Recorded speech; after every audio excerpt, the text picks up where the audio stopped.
Side लेके आना, lung में छोड़ देना, बाहर निकाल देंगे। दूसरे सेल है प्लेटलेट, उनका काम है ब्लड को क्लॉट करना, ब्लीडिंग ना हो। जैसे कहीं कट गया हमारा, तुरंत क्लॉट कर दिया उसमें, वो प्लेटलेट का काम है। लेकिन जो सबसे इम्पॉर्टेंट सेल है हमारे, जिसकी वजह से हमारा सर्वाइवल है, वो है WBC, white blood cells.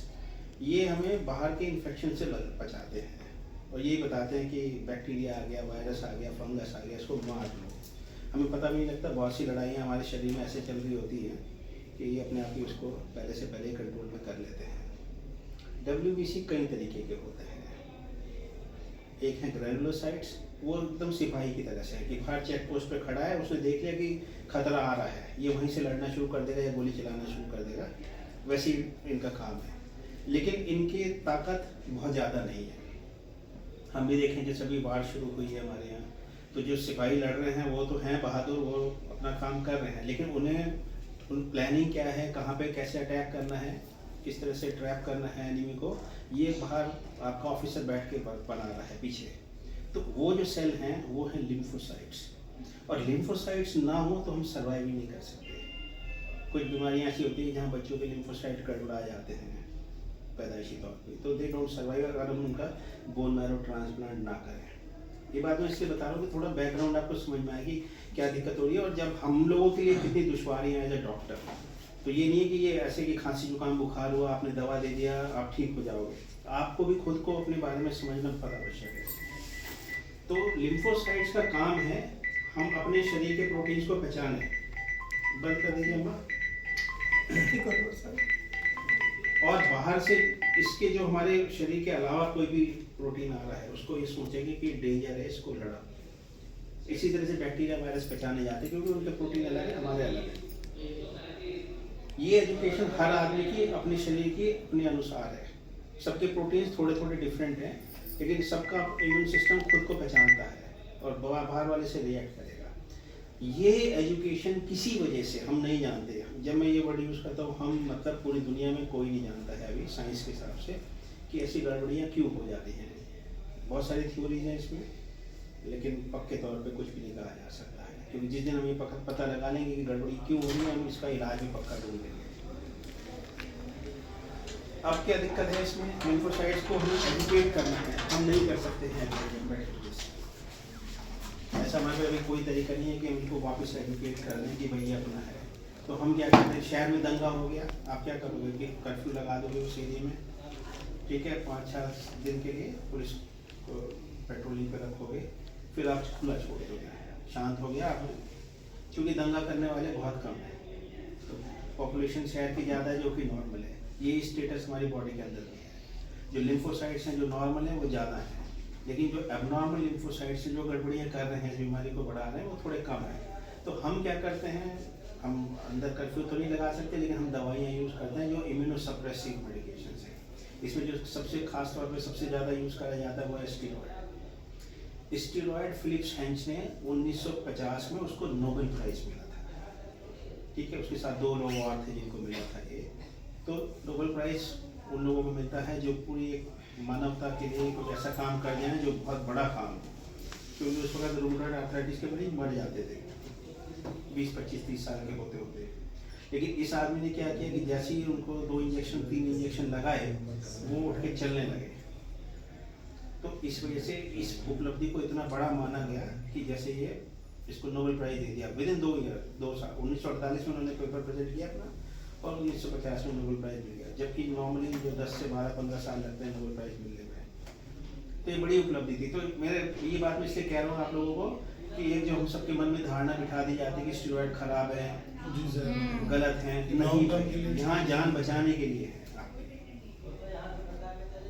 Steroid के बहुत साइड इफेक्ट्स होते हैं। हीट, ब्लड प्रेशर बढ़ता है, हड्डियाँ कमज़ोर हो जाती हैं, शुगर बढ़ जाता है, आँखों में कैटरैक्ट हो जाता है, ठीक है, बहुत सारी चीज़ें हैं जो हो रही हैं। लेकिन अभी तक हम इसका कोई पक्का सब्स्टिट्यूट नहीं ढूंढ पाए हैं कि जो इतना कारगर हो, और अनगिनत जानें बची हैं स्टेरॉइड के यूज़ के बाद। तो इसलिए घबराना नहीं है। पहली बात, हम जब आपको देते हैं स्टेरॉइड लॉन्ग टर्म में, तो हम मॉनिटर करते हैं, धीरे बोलते हैं, हम बहुत कॉशियसली बार बार आपको टेस्ट करने के लिए बोलते हैं कि ये टेस्ट कराओ, आपको कराना चाहिए।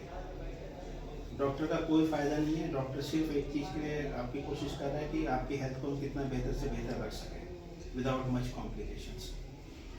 और आज की तारीख में पूरी दुनिया में अगर मैं कहूँ ऑटोइम्यून डिजीज़ में एक बीमारी जिसमें सबसे ज़्यादा रिसर्च हुई है वो यही है, एसिडी। खरबों अरबों भी नहीं, खरबों डॉलर की रिसर्च चल रही है इसमें, तो कहीं ना कहीं कुछ ना कुछ ब्रेक थ्रू मिल जाएगा। अभी आने वाले 2-3 साल में मैं देख रहा हूँ कि 2-3 दवाइयाँ जिनके ट्रायल बहुत अच्छे रिजल्ट आए हैं अभी और मार्केट में आने वाली हैं। हो सकता है कि शुरू में बहुत महंगी हो, क्योंकि ज़्यादा अमेरिका से आती है रिसर्च, तो वो सब डॉलर के हिसाब से पैसा रखते हैं। बट उम्मीद है कि 2-4-5 साल के बाद दवाइयाँ सस्ती हो जाएंगी हिंदुस्तान के अंदर भी। तो हम तब तक अपने आप को सही रखें ना, जब तक दवाइयाँ आ रही हैं हमारे पास, ठीक है।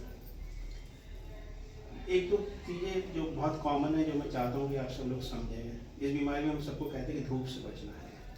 अल्ट्रावायलेट बी रेज जो हैं, अल्ट्रावायलेट के स्पेक्ट्रम में ABC उनकी वेवलेंथ के अनुसार कुछ रेज होती हैं, वो हमारे स्किन के प्रोटीन्स को तोड़ देती हैं। इस बीमारी के लोगों को उससे बीमारी बढ़ जाती है।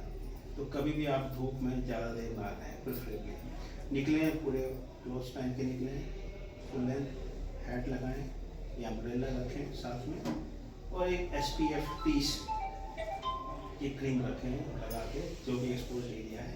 30 का मतलब है 30 मिनट तक आप धूप में रह सकते हैं, इससे ज़्यादा देर के लिए नहीं रह सकते, ठीक है। इसके अलावा जो और बहुत इंपॉर्टेंट चीज़ें हैं, एक तो ये यंग फीमेल्स में बहुत कॉमन है बीमारी, ठीक है। हम कहेंगे आप एक नियम बनाएं अपनी ज़िंदगी का, जो यंग जनरेशन में मुश्किल होती है आज की तारीख में। बड़े लोग तो फुल भी फॉलो करते हैं, but you need to discipline in the way. Sleep cycle आपकी अच्छी होनी चाहिए। उतना सोना है ज़रूरी जितना आपको लगे कि शरीर अब पूरी तरह से रेस्ट कर चुका है। और हम कहेंगे कि आप कोशिश करें कि हम 8 घंटे सो पाएँ। जब से ये फ़ोन हम लोगों के हाथ में आ गए हैं तो हमारा डिस्ट्रैक्शन बहुत ज़्यादा है, तो ब्रेन हमेशा एंगेज है इसमें, क्योंकि आप कुछ भी खोलेंगे इसमें वो आपको एक ऐसा स्टिमुलस देगा कि वो आपको नेक्स्ट चीज़ के लिए खींच लेगा अपनी तरफ, ज़रूरत नहीं है अपनी, ठीक है। दूसरा खाने में जो आपको या जो आपके घर में बनता हो, वेज नॉन वेज जो आपको पसंद हो, कोई मनाही नहीं है उसमें। प्रेफरेबली बस एक चीज़ का ध्यान रखना है कि वज़न नहीं बढ़ाना है, ठीक है। वज़न और स्मोकिंग 2 चीज़ें ऐसी हैं जो किसी भी रूमेटिक डिजीज़ में, चाहे वो लूपस है, चाहे वो रूमेटॉइड आर्थराइटिस है, चाहे वो एक्सपॉन्ड है, ये दुनिया भर की स्टडीज़ हैं इसके बारे में, हज़ारों मरीजों की। सब टोबैको वही स्मोकिंग टोबैको हमारे यहाँ च्यूइंग टोबैको भी सेम ही है, हम इसको स्मोकिंग का ही पार्ट समझ लेते हैं, बिकॉज स्मोकिंग में भी टोबैको ही जा रहा है एक तरीके से अंदर। और एक चीज़ और जोड़ सकते हैं, हमारे देश में भी गुटखा भी जो और भी ज़्यादा ख़राब है। ये चीज़ें आपकी बीमारियों को बढ़ाते हैं और कैंसर की तरफ भी रिस्क बढ़ जाता है ये चीज़ें करने से। तो हम कहेंगे कि आप अपने आप को थोड़ा सा वज़न के अनुसार संतुलित रखें। क्या एक्सरसाइज करनी है? सिंपल। हम कभी नहीं कहते आप ट्रेडमिल पे चलो, हम कहेंगे आप प्लेन सरफेस पे चलो, ठीक है। आप साइकिल चला लीजिए, जो लोग बाहर साइकिल चला सकते हैं वो बाहर चलाएं, जो घर में बैठ के चला सकते हैं स्टैटिक साइकिल वो ले लीजिए आप। और कहीं ज़्यादा उससे इम्पोर्टेंट है मेरे हिसाब से डीप ब्रीदिंग एक्सरसाइजेस करना। मैं सबको कहता हूँ कि आप सुबह उठें, फ्रेश हों, उसके बाद बैठ के अगर घर के आसपास कोई योगा सिखाता हो वहाँ पे सीख लें जाके डीप ब्रीदिंग एक्सरसाइज। ये मैं क्यों कह रहा हूँ, मैं कोई योगा का प्रैक्टिशनर नहीं हूँ, मैं कोई आयुर्वेदिक प्रैक्टिशनर भी नहीं हूँ, मैं मॉडर्न साइंस का प्रैक्टिशनर हूँ, बट इसकी जो साइंस है डीप ब्रीदिंग की वो मेरे को समझ में आती है। जब हम डीप इन्फ्लेशन करते हैं लंग्स के अंदर तो हमारे एल्वियोलाई खुल जाते हैं, जो अंदर सबसे छोटी स्पेस है जहाँ तक हवा जहाँ से हमें ऑक्सीजन मिलता है। नॉर्मली लंग्स में मैं कहूँगा कि सिर्फ 2/3 लंग ही हम इस्तेमाल कर पा रहे हैं, 1/3 लंग ऑलमोस्ट बंद ही रहता है।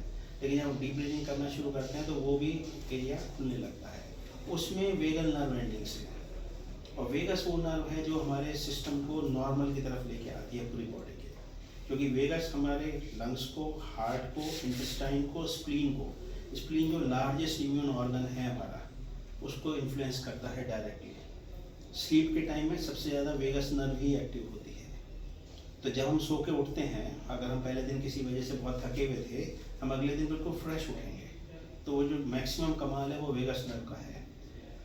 तो स्लीप में तो भगवान ने बनाया है मैकेनिज्म वेगस के लिए, लेकिन अगर हम डीप ब्रीदिंग कर लेते हैं तो हमारी वेगल टोन बढ़ जाएगी, तो एक तरीके से हमारी हीलिंग टोन बढ़ जाएगी। तो चांसेस हैं कि हम कम दवा से या बीमारी की तीव्रता जो है वो कम होगी हमारी। तो मैं कहूँगा कि ये थोड़े से प्रैक्टिकल टिप्स हैं लाइफ के बारे में, कि हम टाइम से सोएं, टाइम से उठें, बहुत ज़्यादा ब्रेन को डिस्ट्रैक्ट ना होने दें, खाने पे ध्यान रखें अपना कि हम वजन तो नहीं बढ़ा रहे हैं। अगर किसी को आदत है बीड़ी सिगरेट शराब तंबाकू की, भाई छोड़ दीजिए, बेस्ट है आपके लिए। क्योंकि ज़िंदगी में इतना कुछ है करने के लिए, पाने के लिए, देखने के लिए, समझने के लिए, और हम इस जीवन को ऐसे ही अगर वेस्ट कर दें तो वो मेरे को लगता नहीं है कि बहुत अच्छा है। और सर खट्टी चीज़ों से कोई दिक्कत नहीं है, अगर आप खाना चाहते हैं तो खा लीजिए, अगर आपको परेशानी हो तो ना लीजिए। हमको ऐसा लगता है खट्टी चीज़ें खाने के बाद हमारे मत लीजिए। देखिए भगवान ने हर चीज़ हर एक के लिए नहीं बनाई है। आपको अगर किसी भी चीज़ के खाने पीने से तकलीफ है, हम कहेंगे मत लीजिए आप उसके लिए, कोई चीज़ ऐसी ज़रूरी नहीं है। एक ज़रूर मैं कहूँगा, ये जो व्हाट्सएप यूनिवर्सिटी आप सुनते हैं, पढ़ते हैं, गिलोय ये वो अजवाइन और उसका फलाने का जूस है, ये बिल्कुल नहीं। कुछ ट्राई करना है नॉर्मल तरीके से रहिए, जो घर में सबके लिए बना है वही खाइए, जो सबके स्वाद के अनुसार बना है या जो स्वाद आपको पसंद है आप उस हिसाब से खाइए।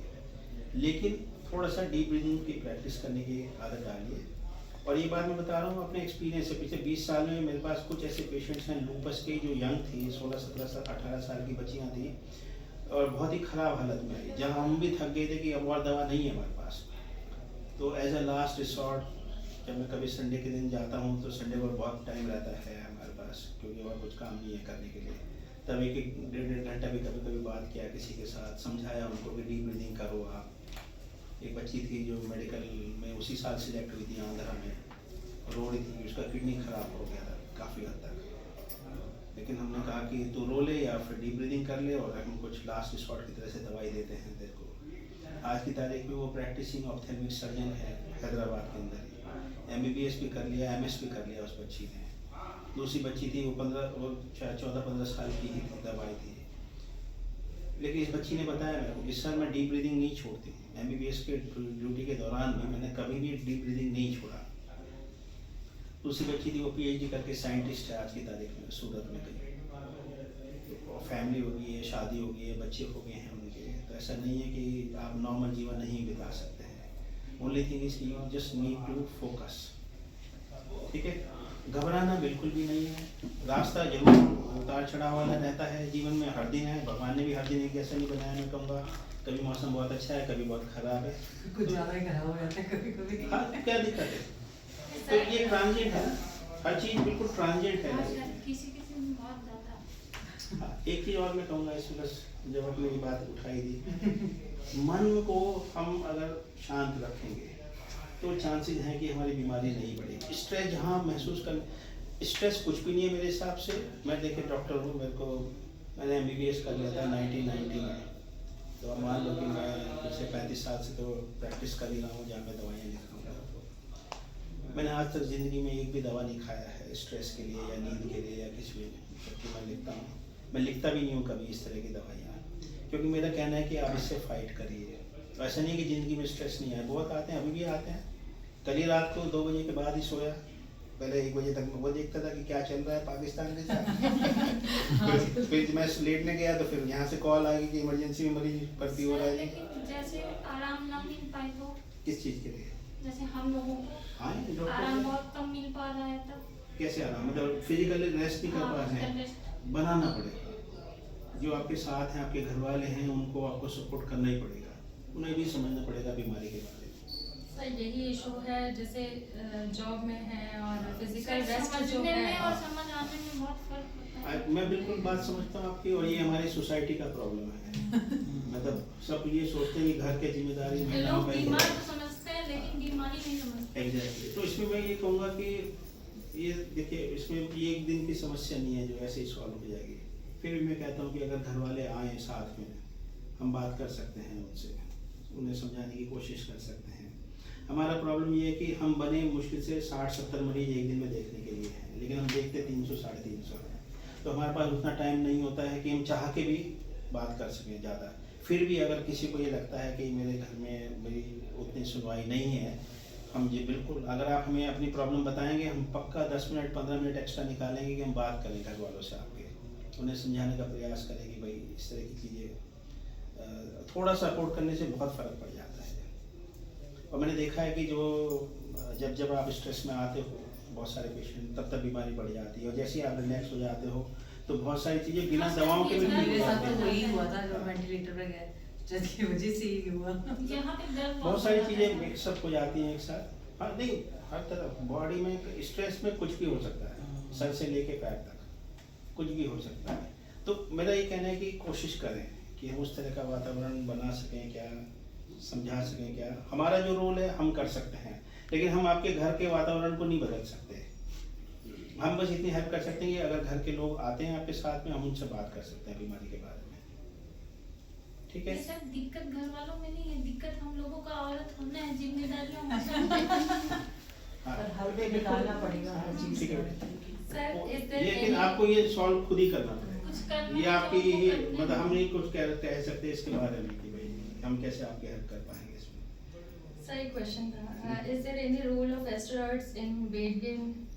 नहीं, हाँ स्टेरॉइड से वजन बढ़ता है, सर फैट अभी redistribute हो जो जाता आपने है। बोला कि आप वेट कंट्रोल करो, लेकिन बहुत सारे मतलब बिल्कुल। चीजें करने के बाद भी वेट पे कोई असर नहीं होता। Exactly. नहीं, वजन बढ़ गया उसके बाद कम करना बहुत ही मुश्किल हाँ। काम है, और ये एक $1 बिलियन इंडस्ट्री है। लोग दवा बनाने की कोशिश कर रहे हैं कि क्या हम कुछ ऐसी दवा बना लें कि जिससे हम वेट को कम कर सकें, लेकिन मेरे हिसाब से वो बहुत फ्रूटफुल नहीं होने वाला है, बिकॉज हर आदमी का वजन बढ़ने का तरीका अलग है, उसका कारण अलग है हर आदमी का। जैसे सुनिए, स्टेरॉइड की वजह से अगर जो वजन बढ़ता है उसमें सबसे कॉमन है कि हमारा फ्लूइड रिटेन होने लगता है बॉडी में। पानी अगर हमारे शरीर में 5 लीटर है तो वो 5.5 लीटर हो जाएगा जो स्टेरॉइड ले रहे हैं। तो आधा लीटर का मतलब है कि आधा किलो 1.5 किलो का फर्क पड़ गया आपका। दूसरा है फैट रीडिस्ट्रीब्यूट हो जाता है और फैट जमा होने लगता है अलग अलग पॉकेट्स में। फैट जमा होने का मतलब है कि आपका वजन बढ़ेगा ही बढ़ेगा उसमें। अच्छा, क्रेविंग बहुत होती है मीठे के लिए उसमें, तो हम ये कहते हैं कि आप प्रेफरेबली फ्रूट्स पे शिफ्ट हो जाएं, क्योंकि जो सुक्रोज है, जो हम चीनी लेते हैं, दिस इज सुक्रोज, ये एक कॉम्प्लेक्स शुगर है। जो भगवान ने जितनी भी चीज़ें बनाई हैं मीठी, वो सिंपल शुगर्स हैं, उसमें ग्लूकोज या फ्रक्टोज है। सुक्रोज भी ग्लूकोज फ्रक्टोज से बनी है, लेकिन ये कॉम्प्लेक्स शुगर है, इसमें कॉन्सेंट्रेशन बहुत ज़्यादा है ग्लूकोज की। तो हम कहते हैं कि आप कोशिश करें कि हम उस वक्त फ्रूट्स पे आ जाएं, और प्रेफरेबली अगर ज़िंदगी में कोई ऐसा हम नियम बना सकें कि हम 20 से 30 मिनट तेज़ चलने की कोशिश करें तो हम वजन को काबू में रख सकते हैं। फिर भी ऐसा होगा कि कुछ किलो वजन बढ़ेगा सबसे जरूर। ज़्यादा प्रॉब्लम है चलने में, पैर में, या फिर ब्रीदिंग इश्यूज होने लगते हैं। एग्जैक्टली, तो हम कहते हैं कि आप साइकिलिंग कर लें या ब्रेक ले लेके कर लें थोड़ा सा। देखिए, 2 चीज़ें हैं इसमें। जो पेशेंट हैं, भगवान ने उनकी ज़िंदगी आसान नहीं बनाई है, ठीक है, लेकिन हाँ हम उन्हें हौसला दे रहे हैं कि आप लड़ सकते हैं इससे, और लड़ने के तरीके अलग अलग हो सकते हैं। किसी के पास नहीं है टाइम। मैं एक बहुत सिंपल सी ऑब्जर्वेशन बताता हूँ जो मेरी लाइफ का एक्सपीरियंस है। मैं 5 महीने फ्रांस में रहा एक बार 2008 में। मैं लैब में वहाँ पे काम सीखने के लिए गया, तो मेरे पास कुछ काम नहीं था, मैं अकेला ही रहता था, मैं देर तक पढ़ता था। तो जहाँ पे मैं पढ़ता था मेरा ग्राउंड फ्लोर पर कमरा था, खिड़की थी, बाहर सड़क थी मेन। अक्सर मैं देखता था कि एक आदमी रात को 1-1.5 बजे बनियान लेकर पहन के दौड़ रहा है, जैसे वो लंबी दौड़ वाले होते हैं। मैं बोला क्या पागलों का देश है यार, रात को 1:30 बजे कौन दौड़ता है। और रेगुलर था वो आदमी, मतलब हफ्ते में 5 दिन मेरे को दिखता ही था, मेरी सड़क से जा रहा होता था सामने से। तो मैंने लैब में ऐसे लोगों से बात करी कि भाई ये क्या है यार, कैसी सोसाइटी है तुम्हारी। तो बोले नहीं, वो आदमी हेल्थ फ्रीक है, अपनी हेल्थ को लेके बहुत कॉन्शियस है। उसका लाइफ स्टाइल ऐसा होगा कि उसके पास टाइम ही नहीं होगा और कभी एक्सरसाइज करने का। ये मैं तेरे लिए सुना रहा हूँ। ये लोग कह रहे थे हम पढ़ाई कर रहे थे कि हम 7 बजे उठे जी, हम 8 बजे उठे जी, हम पे ये नहीं हुआ, हम पे वो नहीं हुआ, फिर हम थक गए। वो आदमी इतना पागल था कि वो रात को 10-11 बजे आता होगा, खाना वाना खा के रेस्ट करके फिर वो रात को 1 बजे दौड़ने निकलता था, क्योंकि he wanted to maintain his health. ये बात मैं क्यों शेयर कर रहा हूँ, सब कुछ आपके अपने मन में है। अगर आप हौसला कर लो, फोकस हो जाओ, सब कर लोगे आप। Sir, in 10th with all your blessings, she has secured 96% marks. बिल्कुल बढ़िया। मैंने क्या कहा था, And मैंने इससे last दोस्ती 4 इसलिए months करी- she could not study at all after देखा sir. मैंने इससे दोस्ती इसलिए करी, यहाँ hospital मेरे में दोस्त पढ़ाई जो की। भी है ना वो सब ब्रिलियंट है। ठीक है, तो इसलिए मैं कहता हूँ कि थोड़ा सा अच्छा खुश रहने की कोशिश करें। जी, हाँ। जी। सर वेट लॉस मतलब कितना होना चाहिए? अब मेरे घर वालों ने मुझे बीमार घोषित कर दिया सर, 70 से 57 या तो मतलब अब इससे नीचे ना करूँ मैं। ठीक है ना, आप नहीं कोई देखिए अब मतलब क्या लिमिट होनी चाहिए नहीं, लोगों कोई वेट की लिमिट नहीं। अगर वैसे पूछना चाहते हो बिल्कुल मेरे हिसाब से, अगर जो भी आपकी हाइट है इन सेंटीमीटर 153 या 5 बस 53 is your should be your upper limit of the weight. अगर इसके नीचे ही है मेरा वेट इस समय 57 57 है तो मेरे हिसाब से ठीक है। लेकिन अगर आप बिल्कुल वैसे आइडियल उससे पूछना चाहते हो तो मैं कहूँगा कि आप 53 के आसपास रहो, ज़्यादा अच्छा है। सर मेरा तो जैसे अब वेंटिलेटर पे थे तो मेरा तो एक बैग 40 हो गया था, लेकिन आज मैंने वेट कराया 72। हाँ कोई बात नहीं। और लेकिन मैं इस हालत में भी घर का सारा काम करती हूँ कि मैं करती रहूँ। This is most important thing. Active रहना। हमें कोई फैशन शो में थोड़ी जाना है, ना हम कोई मॉडल है, ना हमारा कोई ग्लैमर इंडस्ट्री है जहाँ से हमें पैसे मिलता हो, हमारा घर चलता हो। हमें अपने आप को हेल्थ का डेफिनेशन क्या है? हेल्थ का डेफिनेशन बताओगे तो क्लास 8 में है। नहीं मतलब क्लास 8 में पढ़ाया जाता है। a state of body where body is disease free and the person is comfortable in this. With all its daily activities. और And a person is physically, mentally and socially active. And Doesn't get एक fatigue और word है easily. इसमें, एक और तुम्हारी किताब Physically, की mentally, and always happy. Happy और सर हैप्पी है productive to the society. Productive to the society, this is the complete definition of health. तो प्रोडक्टिव हम कब होंगे? अरे पहले हम खुद के लिए हो जाएंगे, तभी तो हम औरों के लिए कुछ कर पाएंगे। ज़्यादातर बस एक ही मैं कहूँगा कि परेशानी की बात रहती है जब हम खुद पे ज़्यादा फोकस करते हैं। खुद पे करें फोकस, तरस नहीं खाने की ज़रूरत है, खुद पे लड़ने की ज़रूरत है हिम्मत करके ऐसे। और हम कोशिश करें कि जो हम करना चाहते हैं लाइफ में वो हम कर पा रहे हैं कि नहीं कर पा रहे हैं। आप मदर हैं, आपको फैमिली चलानी है, तो आपको होना चाहिए कि मैं अपनी फैमिली को कंफर्टेबली चला पा रही हूँ, बच्चे ठीक से पढ़ पा रहे हैं, जो भी आप ध्यान देना चाहते हैं उनके ऊपर। ये पढ़ना चाहती है बच्ची, इसको है कि मेरे को अभी करियर बनाना है आगे, तो पढ़ाई सफ़र ना हो, मैं काम करती रहूँ आगे। तुम अगर जॉब में हो कहीं तो तुम्हें लगना चाहिए कि मेरा जॉब सही चलता रहना चाहिए। तो लेट्स फोकस ऑन दैट, ठीक है।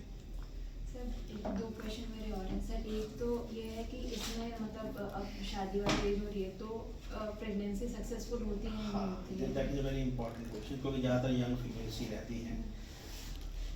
हम कभी कभी आप लोगों से सवाल करते हैं, खासकर जिनकी नई शादी हुई है या जिनकी शादी अभी होने वाली है, और कभी कभी हमें डिसीजन लेना पड़ता है एक दवा जिसका नाम है साइक्लोफॉस्फेमाइड। साइक्लोफॉस्फेमाइड से फर्टिलिटी इश्यूज होते हैं, ये chances of successful pregnancies become less.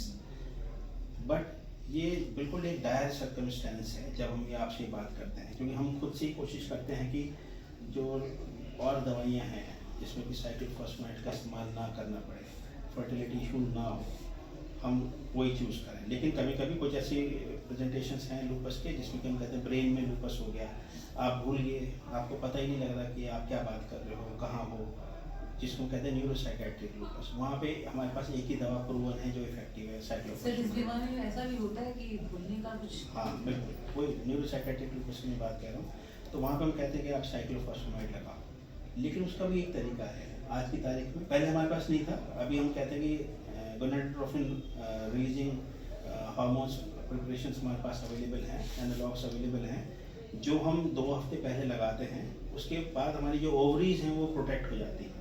अगर हम अब साइक्लोफॉस्फेमाइड लगाएंगे तो उसका खराब असर ओवरीज पे नहीं होगा हमारी, तो प्रेगनेंसी कैन बी प्रिजर्व्ड। एक तो ये बात है। दूसरी बात है कि क्या हम नॉर्मल लाइफ चला सकते हैं, प्रेगनेंसीज आराम से हो सकती हैं, डिलीवरीज आराम से हो सकते हैं? बिल्कुल हो सकती हैं, होती भी हैं। आई थिंक ज़्यादातर हमारे जो पेशेंट्स हैं उनके सक्सेसफुल डिलीवरीज हैं, बट कभी कभी कुछ पेशेंट्स को ये प्रॉब्लम होती है कि रिकरेंट प्रेगनेंसी लॉसेज होने लगते हैं। तो उसमें हम कहते हैं कि गायनेकोलॉजिस्ट और हमारे साथ मिलके क्लोज फॉलोअप में चलें, ताकि हम जो भी प्रेगनेंसी हो रही है उसको डिलीवरी तक सक्सेसफुली लेके जा सकें। तो घबराने का नहीं है। मतलब पहले अगर आप ऐसे 20 साल पहले कहते हो, हम आपको ग्रिम सिनेरियो देते कि भाई बड़ा मुश्किल है, मत करो, प्रेगनेंसी बढ़ जाती है बीमारी प्रेगनेंसी के दौरान। बट आज की तारीख में हमें पता है कि दवाइयाँ पहले से बेहतर हो गई हैं, डिजीज़ को हम कंट्रोल। एक बात हम ये कहते हैं कि जब भी आप नई प्रेगनेंसी प्लान करना चाहते हैं या सोचते हैं, आप पहले बात करें हमसे। हम आपको बता सकते हैं कि अब आपका डिजीज एक्टिविटी का स्टेटस क्या है, इस वक्त प्रेगनेंसी के लिए जाना सेफ है कि नहीं है, तो उसी वक्त जाया जाए। देखिए सर, ये सवाल मुझसे भी जब मैं मेडिकल कॉलेज में दिखा रही थी तो उन्होंने डॉक्टर्स ने जब काउंसलिंग की थी तो पूछा था उन्होंने हाँ। कि बच्चे हैं या नहीं हैं। हर डॉक्टर पूछेगा ये। रिटेक्स के इंजेक्शंस लगे थे, 3 लगे थे मुझे, हाँ। तो उन्होंने पहले पूछा था, तो मैंने बताया था कि एक बेटी है, तो बाद में उन्होंने पूछा और करना चाहते हैं मैंने क्या? मना कर दिया, तो फिर उन्होंने इंजेक्शन दिए Exactly, थे। exactly. हम लोग हमेशा, क्योंकि हम कुछ चीज़ें ज़्यादा जानते हैं आपसे कि भाई ये आगे परेशानी हो सकती है, तो हम सोचते हैं कि बात कर लें आप लोगों से। सर तो मेरे को 11 डोजेस लगे थे साइक्लोफॉस्फेनामाइड के, तो फ्यूचर में इज इट पॉसिबल?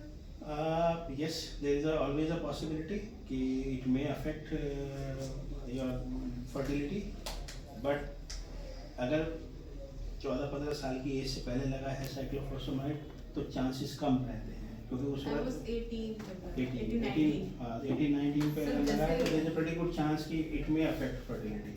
बट ये मैं ये कह रहा हूँ, ऐसे नहीं कि 100 मरीजों को साइक्लोफॉस्फेनामाइड दिया तो 100 के 100 को फर्टिलिटी इशू होगा।